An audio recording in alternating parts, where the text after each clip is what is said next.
David Pakman Show at davidpakman.com.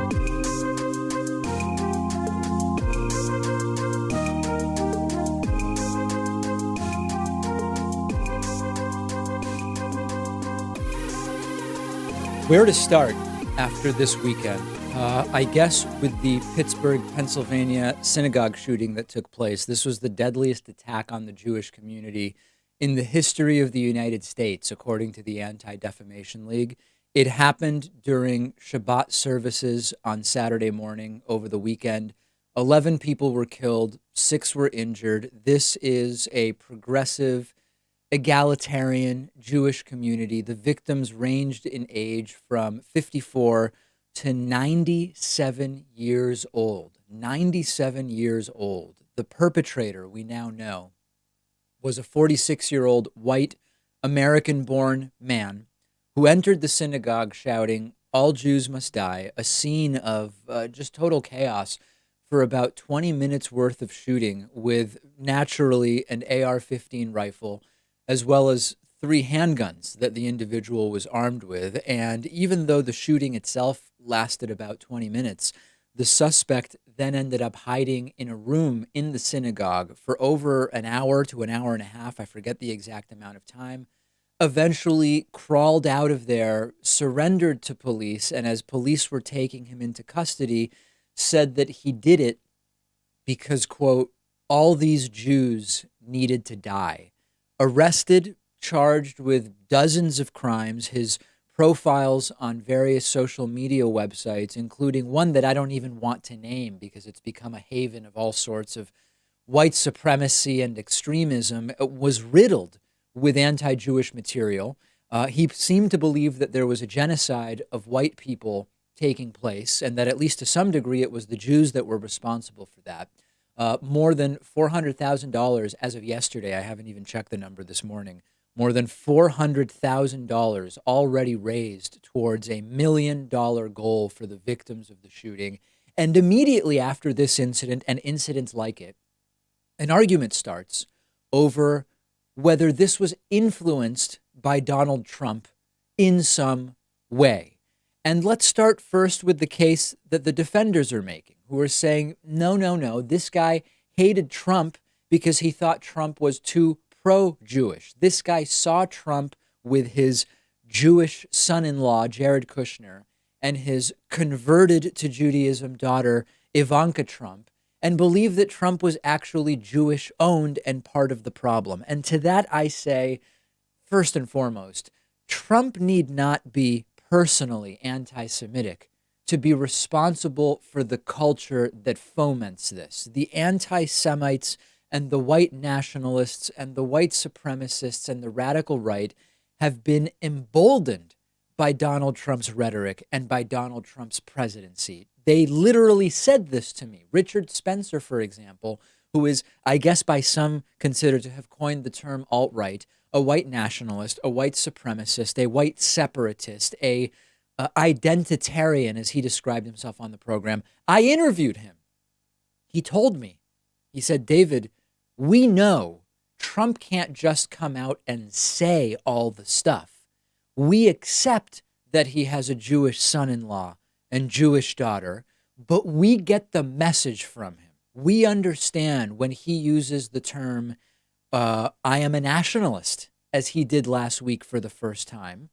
He is signaling to the individuals that are of these ideologies that he is as much their guy as any other president in recent American history. Richard Spencer told me that he understands when Trump talks about whatever term, America first, or we've got to shut this down, shut down Muslim immigration until we figure out what the hell is going on. All that stuff. As Martin Luther King said, I believe that this quote was actually meant, was given in a eulogy for a different type of horrible crime, murder, that Martin Luther King spoke at, but it applies here. He said, quote, "We must be concerned not merely with who murdered them, but about the system, the way of life, the philosophy which produced the murderers." And when you look at any serious radicalization research, nowhere does it say that the radicalizing catalyst must personally believe the stuff that the radicals end up believing. Full stop. No further clarification or detail needed. There are more hate crimes against Jews than against any other racial minority based on 2016 data. And a great way to fight anti-Semitism, and I'm saying this to the left and right, but of course it's mostly the right that's actually committing the violence. When I talk about the problem of anti-Semitism on the left, I'm not talking about the problem of violent anti-Semitism primarily from the left. A great way to fight anti-Semitism is to actually fight it. Don't write off Holocaust revisionism and anti-Jewish conspiracies and stereotyping as something that we don't need to worry about because, quote, Jews are doing fine right now. Don't vote for candidates at any level of government that espouse or embolden anti-Semitism, regardless of whether their daughter converted to Judaism or they have a Jewish son-in-law. The reality is that there were a ton of people like this guy who shared this guy's ideologies, like the MAGAbomber at Politicon last weekend. And that's why there was a big security presence. I spoke with some of the other panelists that I was working with at Politicon. We spoke privately extensively about our concerns about the radicalization of people and the emboldening, not really of the ideas, because the ideas have always been there, but the emboldening of their willingness to go over the line into real world action as a result of those beliefs. And right now, there are countless people with the same beliefs as this guy from the synagogue and the same beliefs as the MAGAbomber, and they are very close to being pushed over the line into real world violence. And that's where you understand that this both sides-erism of we just need to deal with violence no matter where it comes from. Well, it's mostly coming from the right. When we conduct serious inquiry as humans, we should seek to separate ourselves from that which we wish to be true. It's sort of a primary principle of science and skepticism. The reality is that you can talk about the guy who shot Steve Scalise if you want, and I talked about him extensively. But most domestic terror is right-wing. If you include radical Islamic terror, which I believe you should, extreme religious dogmatism that fuels violence is definitionally right-wing. You only have like 1 to 5% of all domestic terror coming from ideologies that we would consider to be right-wing. We are going to keep talking about this because we cannot allow them to play the false equivalency game, to play the both sides-erism. And I'm going to keep talking about that today as well. So in the last week, we had a white supremacist attack a grocery store. We had assassination attempts with pipe bombs against past presidents and dozens of other, and a dozen others, rather, roughly a dozen total, I guess, in the interest of being precise and accurate. We had an anti-Semitic right-wing shooter kill more than 10 at a synagogue. Everything has been backwards in terms of the reactions. The Department of Homeland Security Secretary Kristen Nielsen was at the border fear-mongering about unarmed children who are starving and walking through Mexico 1,000 miles away, pretending that that's actually the problem and actually the threat to national security in the United States. The reactions have been as crass and ignorant as they have been dangerous and depraved. Donald Trump was asked about the synagogue shooting, and he was asked about gun laws. And he said the problem isn't with the gun laws, it's that the synagogue didn't have more security. You have any questions? Mr. President, do you think you need to revisit gun laws earlier this year? You talk up with Gun laws, Mr. President. Well, again, this has little to do with it. If you take a look, if they had protection inside, the results would have been far better. This is a dispute that will always exist, I suspect. But if they had some kind of a protection inside the temple, maybe it could have been a very much different situation. This is sort of a victim blaming, oh, a rape took place, that's horrible, we need to do something to stop rapists from raping? No, the victim should have been armed and focusing on that side of the problem. Makes absolutely no sense. It's a distraction. It's disgusting. And then Trump went on to say that we should actually have more of the death penalty. We should have more death penalty. A wacko. I think one thing we should do is we should stiffen up our laws in terms of the death penalty. When people do this, they should get the death penalty, and they shouldn't have to wait years and years. Now the lawyers will get involved. and everybody's going to get involved, and we'll be 10 years down the line. And I think they should stiffen up laws, and I think they should very much bring the death penalty into vogue. This is truly one of the dumbest things to say, period. States with the death penalty don't have less violent crime anyway, but getting rid of appeals in order to execute people more quickly is not going to be a deterrent. And in fact, in my death penalty debate I did on another show last week or the week before, I talked about this, that once you have a sort of reasonable punishment, once the punishment is reasonable enough for an infraction, what really matters in terms of deterrence is how likely you are to get caught. The example is jaywalking. If there is a $10 fine if you get caught jaywalking and a $100 fine if you get caught jaywalking, going to the $100 fine doesn't actually seem to have a deterrent effect. What does is how likely are you to get a fine at all for jaywalking? If it's very likely you will be caught and fined for jaywalking, the $10 fine appears to be just as effective as the $100 fine. And likewise, when it comes to murder, if you believe that you are likely to be caught if you commit a murder, the difference between the potential for life in prison and the potential for the death penalty does not have the deterrent effect that defenders of the death penalty have. And of course, Trump has absolutely no idea. Then we get to Sean Hannity on Fox News. Hannity did condemn the MAGA bomber and then almost immediately started attacking the left, which is part of the rhetoric that is getting people to go out and actually do these things. Take a listen. And like the president said, we want anybody responsible for this heinous bomb scare to be held responsible to the fullest extent of the law. If Sayoc is found guilty, he should go to prison for an extremely long period of time. These actions are deplorable, inexcusable. There is no room for political violence in this country. Calling it a bomb scare, you will note, also makes it less serious. And then he just tears into the left, the same old stuff.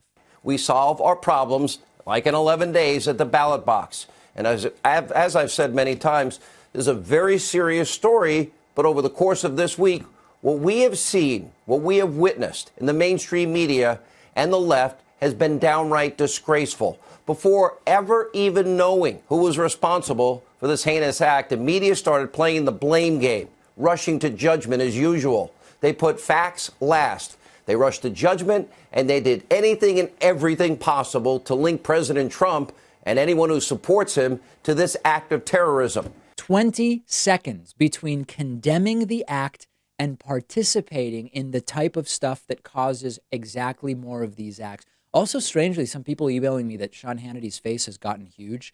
I don't know if anybody else noticed that, but I did notice that. I don't know what's up with that. And then one other example, here's Kellyanne Conway pretending that the attack on the synagogue is anti-religiosity, not anti-Semitism. Take a look. Keep reading them. And by the way, Ainsley, and I know you understand this very well, the anti-religiosity in this country, that it's somehow in vogue and funny to make fun of anybody of faith, to constantly be making fun of people who express religion, the late night comedians, the unfunny people on TV shows. It's always anti-religious. And remember, these people are gunned down in their place of worship. Really dangerous, because they want you to believe that the synagogue attack is the same as the non-existent war on Christianity, when the big difference is that anti-Semitism is real. And what's really important is that all of these incidents we've been talking about are domestic terror. The right slammed Obama and the left for not using the term radical Islamic terror. I would use it. When it applies, I use it. I call ducks, ducks, not something else. Well, along the same lines, we have to call this right-wing domestic terrorism. It's inspired by ideologies that have been emboldened by the current president. Imagine if in the same 2-week span, we had ISIS attacking people in a grocery store in the United States, sending mail bombs to 12 Republicans, and killing 10 people in a mass shooting at a Christian church. Does anybody believe that the reactions would be, church should have been better protected, the political climate has nothing to do with it, the White House doesn't need to do anything, period? Does anyone believe that the reaction would be the same? If you do, you're either disingenuous or you're ignorant. And I want to hear from you on Twitter @DPacman, on the show's Twitter account, David Pakman Show. Quick break, back after this. The David Pakman Show at davidpakman.com.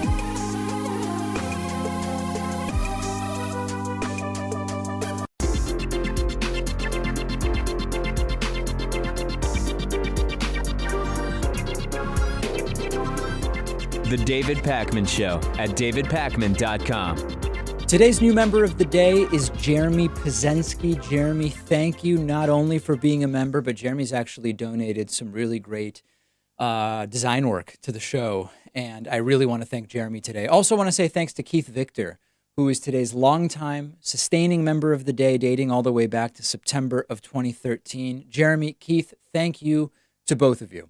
We are continuing to follow up on this story from the shooting at the Pittsburgh Tree of Life synagogue. I told you earlier in the show that this shooting left 11 dead, more than 10, 11 dead, I can be more precise, and a certain number injured that appears to be right around 6 at this time. And the setup for our sort of understanding of what's going on here does involve Donald Trump. And you have to understand that Donald Trump has emboldened white supremacy. After Charlottesville, Donald Trump said that there were very fine people on both sides, including the side of the neo-Nazis.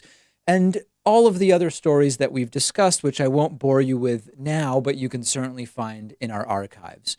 This has now led to a group of progressive Jewish leaders who have told Donald Trump that he's simply not welcome in Pittsburgh, the site of this horrible, horrible shooting that took place over the weekend, until he actually denounces white nationalism after the synagogue shooting. Now, Trump spoke earlier today and talked about the evils of anti-Semitism, but there has been a big picture lack of very sort of specific and precise condemnation of movements that we know have been emboldened and catalyzed and coalesced by the Trump presidency.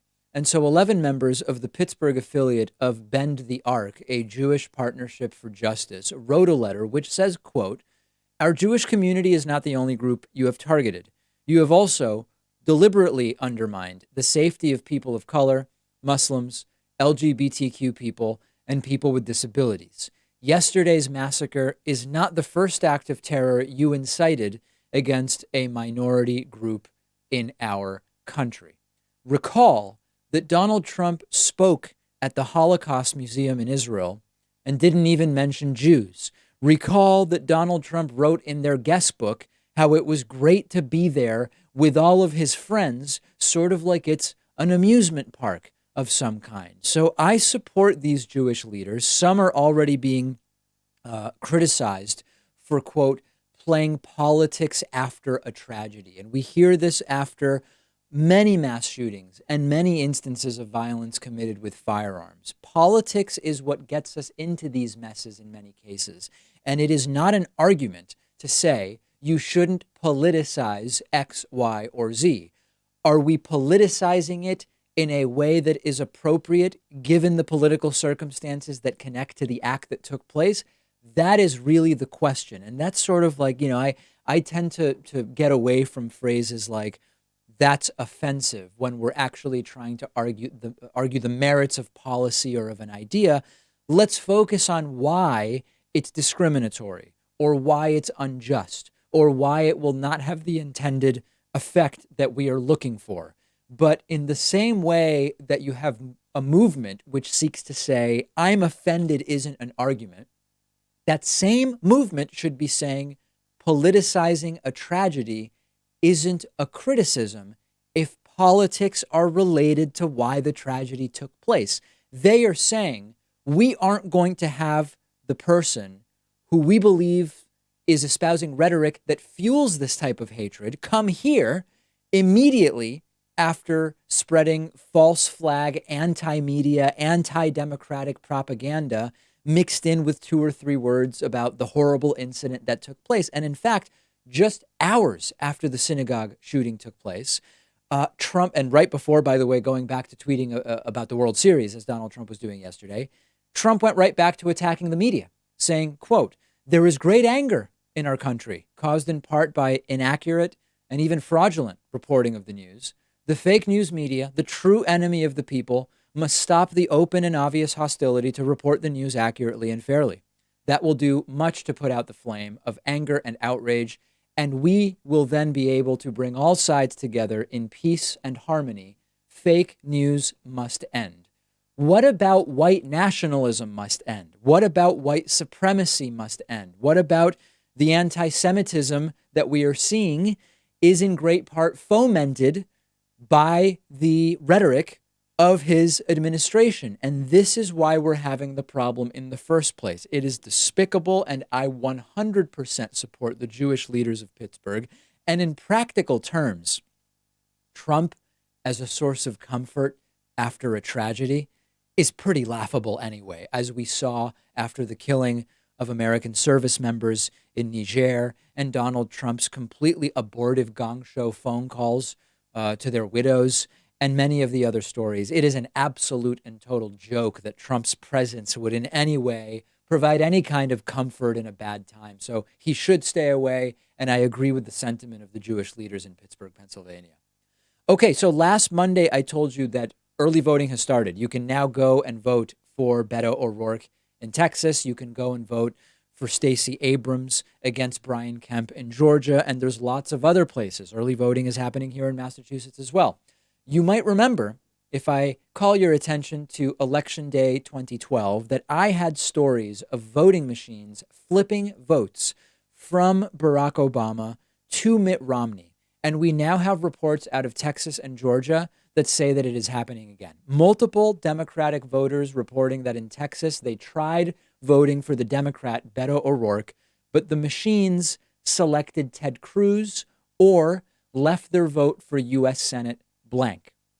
There is one complaint which says that the opposite happened, that they were trying to vote for Ted Cruz and it was somehow flipped to Beto O'Rourke.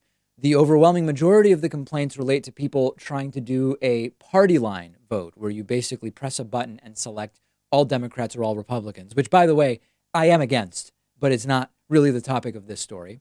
Supposedly, this is a technical glitch that happens when you turn a selection dial at the same time that you hit the enter button.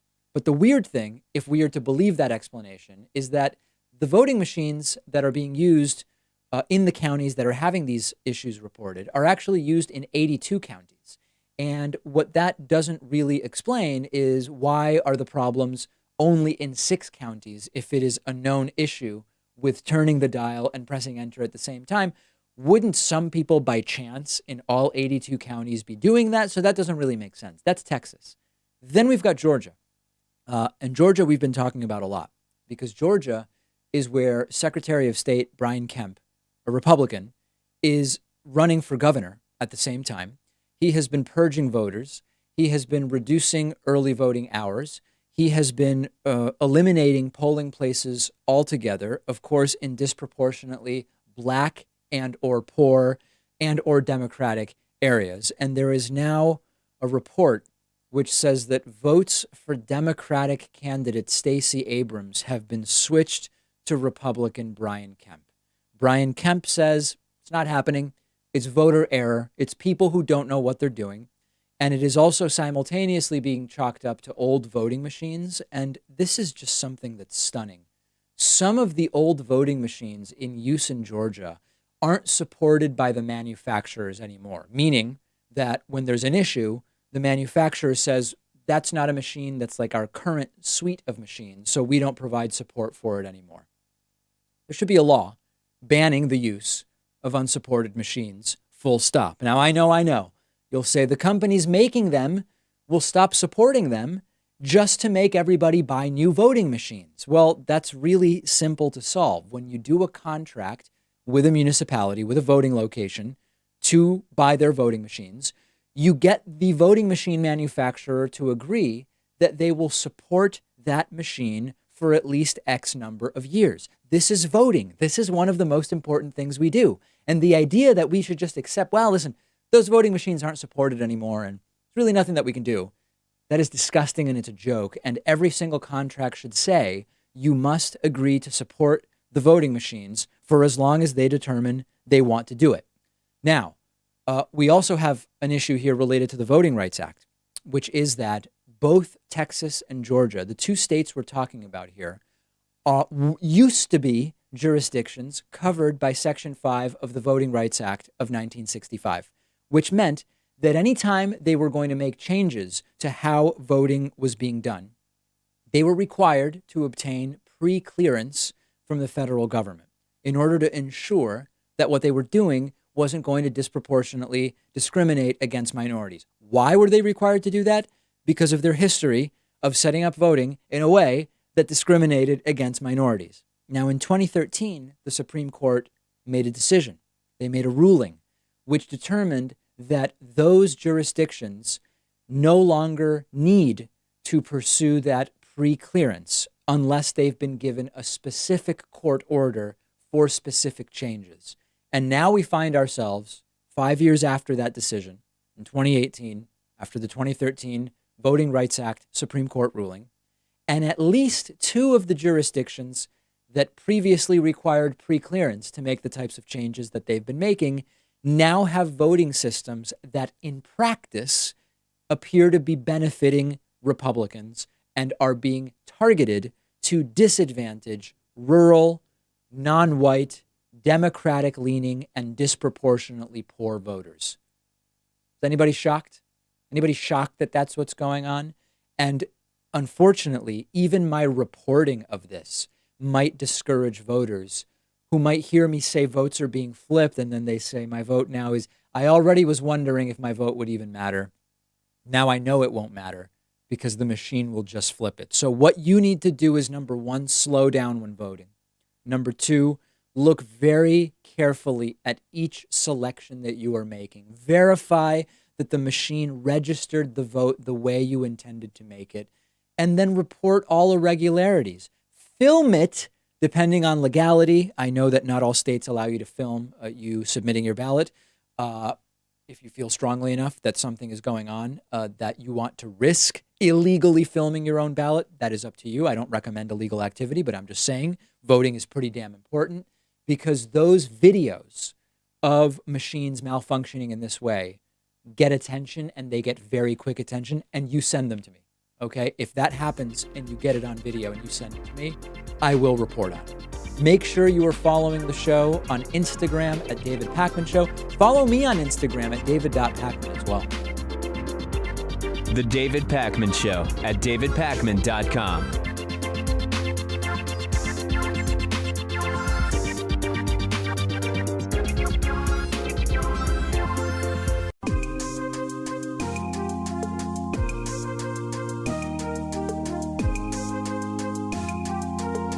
Welcome back to the David Pakman Show.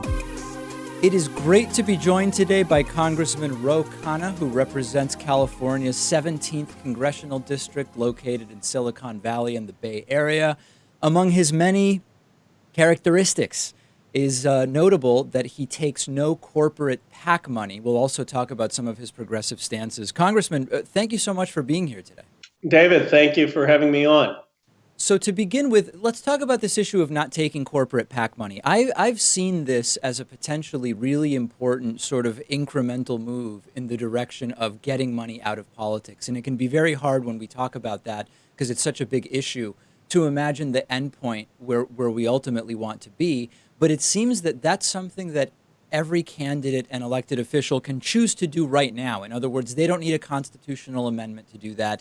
They don't need to change the law. They can just say, this is something I can do. Do you see it as a sort of logical, incremental step in that direction?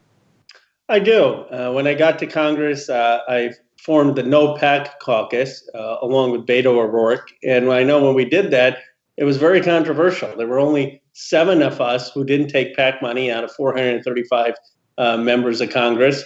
And even some of those 7 who didn't take PAC money didn't want to be affiliated with the No PAC caucus for fear of offending their colleagues. One, I think you've seen the success of Beto's campaign in Texas to show that not taking PAC money is actually a politically savvy move. And Connor Lamb, who doesn't share my politics, he's much more moderate. He ran on not taking PAC money in a moderate district. Alexandria Ocasio-Cortez ran on it in a liberal district. I think it's something that cuts across ideology. And it's something that signals to voters that you want to change the system. Now, we need to go much beyond not taking PAC money, because the reality is I still take contributions, as do most people, from individuals who are wealthy. There are a lot of contributions that come from the max $2,700, and that gives a disproportionate voice, not to a single individual, but to a given set class of individuals. Only 5% or so Americans contribute to political campaigns. So I propose with Russ Feingold this bill, Democracy Dollars, to give every American citizen $50 to contribute to campaigns. I think that's the kind of radical transformation that we need for our democracy. But no PACs is an important first step. Yeah, I was with Bakari Sellers over the weekend in Los Angeles at Politicon, and he uses this term unilateral disarmament when it comes to a lot of political issues, but also the issue of accepting money. And to some degree, you're not going to win if you just say, I'm going to give up every element of how politics are financed. So to a certain degree, you sort of need to make that calculation. But in thinking about that, what would be the next step? Like after no corporate PAC money, what do you see as the next intermediate step in the direction that we ultimately want to go? I think looking at what Bernie Sanders accomplished at a presidential level and what Beto accomplished at a senatorial level, and that is expanding small dollar contributions. And Alexandria did this to some extent in her congressional campaign.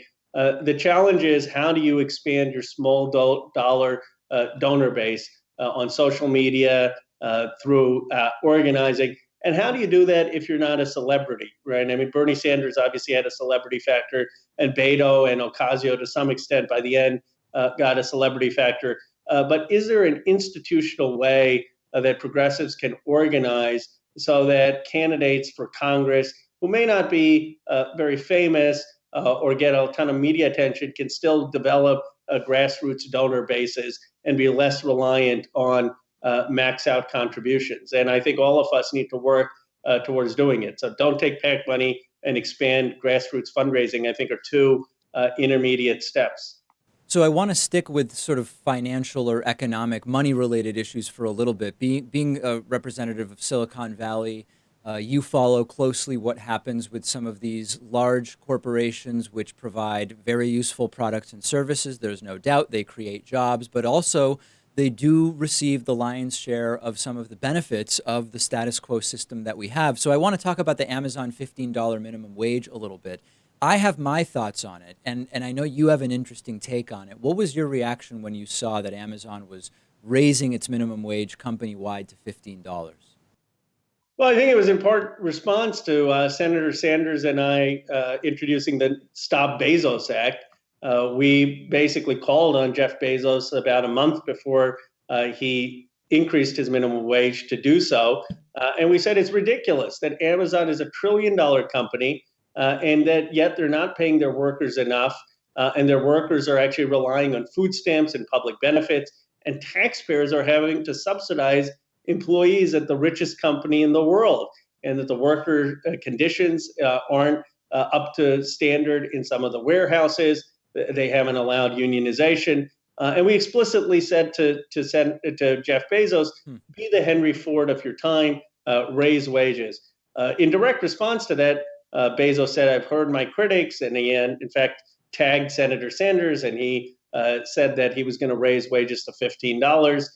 In some sense, it was a vindication for Senator Sanders and I, because we were attacked mercilessly by the Beltway for going after Jeff Bezos. Now, it's not perfect. Jeff Bezos took away stock options from workers who were not minimum wage workers, but middle income workers, and he's taken away some of the bonuses. As I understand it, 350,000 Amazon employees are still going to get a pay raise, and net they're better off. I wish he didn't take away those bonuses, but I still think it was a step in the right direction.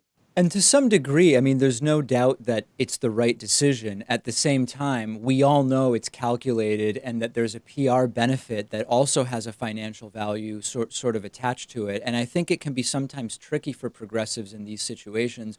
You don't want to be seen as poo-pooing anything that these corporations do when they do the right thing. At the same time, it's important and sometimes difficult, I would argue, to couch it in a context where this is sort of like safe activism, right? Whether they pay $12, $15, or $18, the status quo in which they can circumvent the tax law to avoid paying taxes legally and all of this other stuff, it doesn't change that. And I think it does make it so that progressives have to think carefully about how to react to decisions like this. I agree. I mean, it doesn't change the fact that they may not be supportive of unionization. It doesn't change the fact that they're paid 0% corporate tax in 2017. It doesn't change the fact that we have to be vigilant to make sure they don't acquire a monopoly power in different industries. At the same time, we do have to, in my view, acknowledge when companies try to take a step in the right direction, so that there are other companies like Walmart or McDonald's who feel the same incentive. So that's also a job for people like you. I mean, politicians, we're going to celebrate if there's a concrete outcome of success, but I think you have to hold not just the politicians accountable, but also corporations accountable to say, okay, it's a step in the right direction, but we still need far more structural change. Can you talk a little bit right now about who you think can most effectively hold corporations accountable? And to contextualize the question, trial lawyers are very divisive and controversial. On the one hand, you hear a lot of critics of trial lawyers, including friends of ours down at Levin Papantonio in Pensacola, Florida, Mike Papantonio, host of Ring of Fire, and others who are doing really, really great work. You hear criticisms about so-called trial lawyers that they get 30% of all the settlement money that should go to individuals, and all sorts of critiques of self-enrichment. But at the same time, these corporations have such financial resources. It can take millions of dollars to even get somebody like DuPont, for example, to trial. Who other than these well-resourced law firms can actually do it? So I'd love to hear from you a little bit about what are the institutions that can actually hold corporations accountable in a real way? Well, I think the United States Congress can, as Bernie Sanders showed. By telling people stories and using the bully pulpit of Congress effectively, you can really embarrass corporations into thinking that there's a PR cost for them if they are not treating their workers well. The other folks who can hold corporations accountable are the workers themselves. It takes great courage for workers at these companies to come forward and tell their stories. But when they do, when they organize and when they share those stories, and when you have journalists like yourself amplify those stories on social media, I think that puts tremendous pressure on corporations. So we shouldn't underestimate the role of the bully pulpit in getting corporations to do the right thing. We also need to look at the rules, though, of our free market system, rules that right now have benefited stockholders and those receiving dividends over workers. And we need to rewrite some of those rules to make sure that you don't have stock buybacks, to make sure that you do have workers represented on the boards of these companies, to make sure that you have environments that permit unionization. And those are things that Elizabeth Warren, Bernie Sanders, Sherrod Brown have talked about, and that if we have a majority in Congress, we should try to pass. Yeah, in part two, I definitely want to touch on what would be the immediate to-dos if indeed the Democrats take over the House very, very soon in the midterm elections. But before we get to that, you mentioned independent media a couple of times. I am curious, how much do folks in Congress know about this sort of growing tide of independent media outlets, these sort of alternatives to corporate media that increasingly have larger and larger audiences? Sometimes it can feel from our end like we're sort of just talking here and we don't know whether those who are actually in positions of power know about independent media. Is this, how do you characterize that? Are people there aware of what we're doing? The savvy ones are. You know who was aware of independent media is Donald Trump. He spent hours and hours giving interviews, not just to cable news, but to the right-wing alternative media, going on radio stations and radio programs, going and talking to internet bloggers.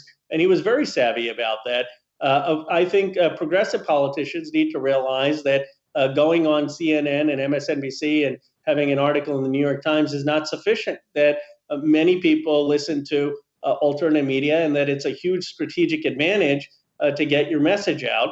And I do think people like Bernie Sanders and Elizabeth Warren and some others have realized that, and that's to their advantage. So I think many people listen to you, and those politicians who don't take it seriously are hurting their own strategic interests of how to get a message out.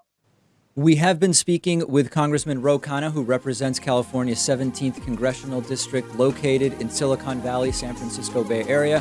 We will pause our conversation with him there and continue tomorrow. The David Pakman Show at davidpakman.com.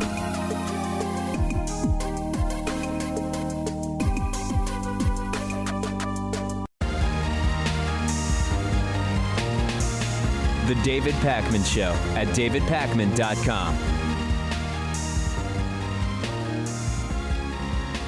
Absolutely horrifying news out of Brazil, where an extremist right-winger named Jair Bolsonaro has been elected president with about 55% of the runoff vote. And this is part of the Trumpification of politics, with the normalization of outrageous positions that should have been laughed out of contention in an ideal world. And Donald Trump obviously congratulating the incoming Brazilian president. This is another one of these sort of data points about the move to the right that we're seeing in lots of different parts of the world in terms of who is elected, despite the reality that in many of the countries, the constituents are actually moving to the left on political positions. The United States being a great example of that when we've talked about healthcare, education, geopolitics, but that's a story for another day. In Europe, we've seen the white nationalist sort of xenophobic parties surge. We talked with David Newert last week about that surge of extremism under Trump in the United States. And then now Brazil, dealing with major corruption, like my home country of Argentina, no question about it, ends up putting in Jair Bolsonaro. He was just short of 50% of the vote in the first round of voting, so that triggered a runoff, and received 55% in round two. And understand the degree of polarization in Brazil. Voting's mandatory in Brazil. And in the second round, in the runoff round, 29% of voters selected to either annul their ballot or not cast it at all. Like Trump, Bolsonaro attacked the media during the campaign. His slogan, Brazil above everything, God above everyone, kowtowed to religion by immediately asking for a supporter of his, another senator, in fact, to lead the group of people outside of his house in prayer after news of his win surfaced and was reported. Like Trump, Bolsonaro was a laughingstock on national television satire shows for years because he would say wacky things, just like Donald Trump, and now they are both presidents of their respective countries, or Bolsonaro soon will be. Like Trump, Bolsonaro thinks that climate change is a hoax. He's previously said that he would withdraw Brazil from the climate agreements, the Paris Climate Agreement. Who does that sound like? He said that global warming is nothing more than, quote, greenhouse fables. He previously said, I am in favor of a dictatorship, a regime of exception. He's a supporter of torture, previously saying, I'm in favor of torture. You know that. And the people are in favor as well. He is blisteringly homophobic, saying, quote, I will not fight or discriminate, but if I see two men kissing in the street, I'll hit them. Asked about the possibility of what if you had a gay kid, he said, quote, I would be incapable of loving a homosexual child. I'm not going to act like a hypocrite here. I'd rather have my son die in an accident than show up with some mustachioed guy. For me, he would have died. And speaking to a congresswoman on television, he said, I'm a rapist now. I would never rape you because you do not deserve it, slut. Quite a guy. On salary equity, he said, I would not employ a woman with the same salary of a man, but there are many women who are competent. This is sort of a blend of Donald Trump and Rodrigo Duterte from the Philippines, and he has won in Brazil. It's the Trumpification of American politics. This is, unfortunately, an existential threat to the progress of humanity on the planet. Now, you will hear from the right that the left is blown, that the left is being hyperbolic when it comes to the fears that we say we have about Donald Trump, about Saudi Arabia, about Kim Jong-un, about Rodrigo Duterte, about Bashar al-Assad, except for those on the left who don't really seem to have a problem with Bashar al-Assad, who we've spoken about, and with Jair Bolsonaro in Brazil. If that's your position, you're not paying attention to the existential threat that exists when you have authoritarians who don't believe in climate change, who are focused on all the wrong issues mostly, and are on the wrong side of the right issues that they're actually paying attention to. This is an existential threat to the progress of humanity, and it's something we all have to come to terms with.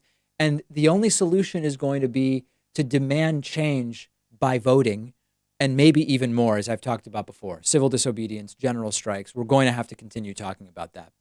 Hey, so last week, I mentioned to you that Megyn Kelly on her NBC daytime show was reminiscing about the times when it was okay to wear blackface when you were a white person. This is her horribly rated daytime show. Just as a reminder, here's the segment in question, which we looked at last week. You still be able to dress like a moron. But what is racist? Because truly, you do get in trouble if you are a white person who puts on blackface on Halloween, or a black person who puts on whiteface for Halloween. Like back when I was a kid, that was okay as long as you were dressing up as like a character. If somebody feels like something is offensive to them, then you should say it, and that's fair game. And you should be able to take it if you're going to dress up like that. Yeah, you got to be able to take it. She ended up apologizing later that same day, and then we learned that Megyn Kelly is not going to be back. It's unclear what's going to happen with her occasional Sunday evening sort of news magazine style show or interview show. It's unclear whether she'll still be covering the elections in a couple of weeks on NBC News as she was scheduled to do, but she is not going to be returning to her daytime show. Here is the most important element of this story. Do not believe for a second that this is a political correctness firing because of the blackface thing. NBC News has been waiting to end this show, to kill this show, for a very long time. It's a terrible show. It gets bad ratings. The only time it would ever make news was when Megyn Kelly or someone else stepped in it on the program. Now, can we criticize NBC News for not having the testicular fortitude to just fire her before they had something like the blackface thing to point to? Yes. In fact, there's probably a financial reason. This was sort of a calculation by NBC News based on how her contract may have been written, where they said, you know, if we get rid of her because of these comments, supposedly, we may be able to avoid paying out some more significant fraction of her contract than we otherwise would if we just say the ratings are bad and we're going to get rid of you. So from NBC's perspective, I don't actually think that it's about blackface at all. Now, if we want to talk about blackface, blackface has a hugely disturbing past. It's a dumb comment, but we can disagree about whether that comment in and of itself would warrant a firing. So like Cenk Uygur from TYT, for example, made a video where he said it was wrong for her to be fired, period, because of the blackface comments. Some people loved it, and they said Cenk is breaking through sort of partisan expectations on this issue, and he's saying something that makes sense. Others said, hold on a second, the blackface comments do deserve firing, but I'm not on either of those sides. What I'm telling you is she wasn't fired for the blackface comments. Whether by definition blackface is racist or it should be on the list of statements or actions which would warrant a firing, we can debate that. I don't really care to right now. I am not a defender of huge media conglomerates taking advantage of employees. I don't like blackface. I don't like Megyn Kelly, but this wasn't about blackface. This was about Megyn Kelly hosting a failing show.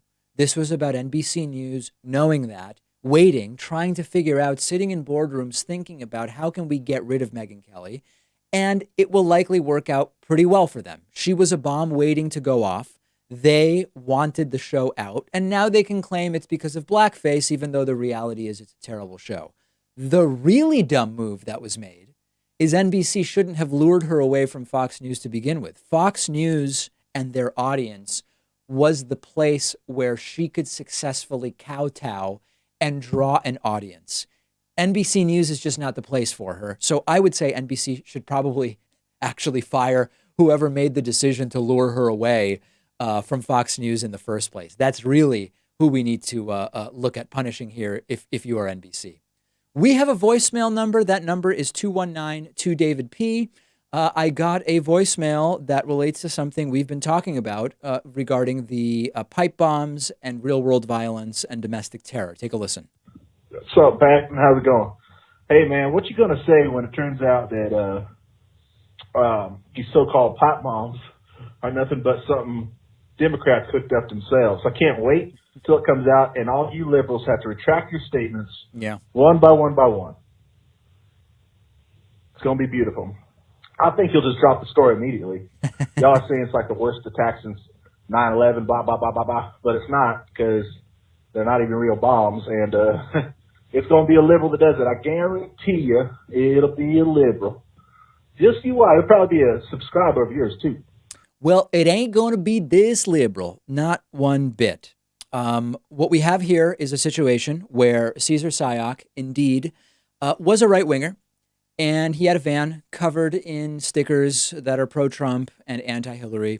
He was a regular fixture at Trump rallies. He, in fact, journalists have been going back through the records of their pictures from Trump events, and they found his presence at a number of these. And nobody's going to have to retract anything. And the only part even really worth focusing on is this issue of fake bombs. The fact that the bombs didn't go off, and the fact that the guy didn't really seem to know exactly how to make bombs that would go off doesn't actually excuse what he did. They were packed with glass and other materials meant to be shrapnel. They had explosive powder in them. These were real bombs, and whether they did or didn't go off, he should be lucky that they didn't go off in a sense, although I have a feeling that in the end, it's going to be a pretty harsh sentence for this guy. But consider what would have happened if indeed these bombs had gone off. And so calling them fake bombs, don't fall for that. This is your brain on Trumpism, and no liberal is going to be taking anything back because nobody said anything that was wrong in sort of the bigger picture progressive media narrative. Okay, briefly, we're in the new studio. I'm going to talk about it on the bonus show today. We have had some tech issues today, but big picture, I am really pleased with how things are going. Please let me know how the audio is sounding. Please let me know how things are looking. I am aware of the fact that one of my lights reflects in the TV behind me, and we've got a couple different things that need to be dealt with here. So we have another session with our engineer right after we are finished taping today. But overall, things are going in a really, really good direction. The video is crisp. The video is clean. I like the sort of higher key lighting. Our old set was relatively dark, and I hope people will like it. The only real question is, am I too close to you? Is it uncomfortable for the shot to be so zoomed in? Because I know that there are people at the old studio who would say, David, we want to be closer to you. We want to see you. We want to be closer to you. And now we are, and I think it's horrifying to a lot of people. I've got all sorts of things happening, hairs out of place and skin blemishes that maybe weren't visible before. I don't want to scare anybody, but send me your feedback. We are on the way to finalizing this setup, and it's looking really, really good. We'll speak to you on the bonus show, more about the transition, more about the moving, and a brand new program for you tomorrow.